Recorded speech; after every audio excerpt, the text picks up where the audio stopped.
Hello guys, അങ്ങനെ ഞങ്ങൾ തിരുപ്പതി ഭഗവാനെ ദർശിച്ചു കേട്ടോ. 5 മണിക്കൂർ ക്യൂ ഉണ്ടായിരുന്നു. 5 മണിക്കൂർ ക്യൂ ഒക്കെ നിന്ന് നല്ല ദർശനമായിരുന്നു. അങ്ങനെ ദർശനമൊക്കെ കഴിഞ്ഞ് ഞങ്ങൾ നേരെ വിട്ടത് റൂമിലോട്ടാണ്. ഒരു രാത്രി 11 മണിയോട് ഞങ്ങൾ റൂമെത്തി ഫ്രഷായി നെക്സ്റ്റ് ഡേ ബ്രേക്ക്ഫാസ്റ്റ് ഒക്കെ കഴിച്ചിട്ട് റൂം വെക്കേറ്റ് ചെയ്തു കേട്ടോ. റൂമൊക്കെ വെക്കേറ്റ് ചെയ്തപ്പോൾ ഞങ്ങളുടെ ട്രെയിന് 2:15 അപ്പോൾ ഞങ്ങൾക്ക് കുറച്ച് സമയമുള്ളതുകൊണ്ട് ഞങ്ങൾ നെക്സ്റ്റ് ഫേമസ് ടെമ്പിൾ അവിടെ എന്താണെന്ന് അന്വേഷിച്ചപ്പോൾ വകുലമാതാ ടെമ്പിളാണ് നെക്സ്റ്റ് ഫേമസ് ടെമ്പിൾ.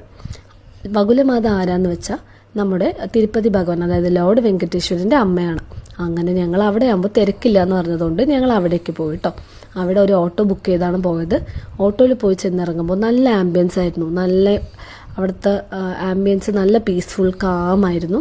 ഞങ്ങൾ തിരക്കൊന്നും ഉണ്ടായിരുന്നില്ല. അപ്പം ഞങ്ങൾ അങ്ങനെ പോയിട്ട് കുറച്ച് സ്റ്റെപ്സൊക്കെ ഉള്ളൂ. അപ്പം ഞങ്ങൾ അവിടെയൊക്കെ പോയി ദൈവത്തിനെ ദർശിച്ചിട്ട് അങ്ങനെ വന്നു കേട്ടോ. വരുന്ന വഴിക്ക് കുറച്ച് സ്നാക്സും ജ്യൂസൊക്കെ കുടിച്ചിട്ട് അങ്ങനെ ഞങ്ങൾ വന്നു. അങ്ങനെ നേരെ ഞങ്ങൾ പോയത് ലഞ്ച് കഴിക്കാനാണ് കേട്ടോ. ലഞ്ച് കഴിക്കാൻ ഞങ്ങൾ A2Bയിലേക്ക് പോയി. A2Bയിൽ പോയിട്ട് ലഞ്ചൊക്കെ കഴിച്ചു കഴിഞ്ഞതിന് ശേഷം നേരെ ഞങ്ങൾ പോയത് റെയിൽവേ സ്റ്റേഷനിലേക്കാണ്. സോ അവിടുത്തെ റെയിൽവേ സ്റ്റേഷനിൽ പോയി 2:15 ട്രെയിൻ. അപ്പം ഞങ്ങൾ അവിടെയൊക്കെ നിന്ന് കുറച്ച് നേരം വെയിറ്റ് ചെയ്യേണ്ടി വന്നു. ഒരു 10 മിനിറ്റ്സ് ട്രെയിൻ ലേറ്റായിരുന്നു.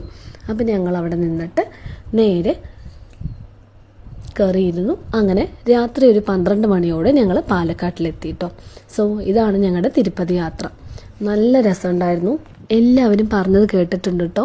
തിരുപ്പതി ഭഗവാനെ കാണാൻ പോകണമെന്നുണ്ടെങ്കിൽ അതൊരു ഭാഗ്യമാണ്. കാരണം ദൈവമായിട്ട് നമ്മളെ വിളിച്ചാൽ മാത്രമേ നമുക്ക് ദൈവത്തിൻ്റെ അടുത്ത് എത്താൻ പറ്റുള്ളൂ.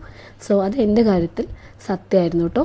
അങ്ങനെ ഇതോടെ ഞങ്ങൾ തിരുപ്പതി യാത്ര പൂർത്തിയാകുന്നു.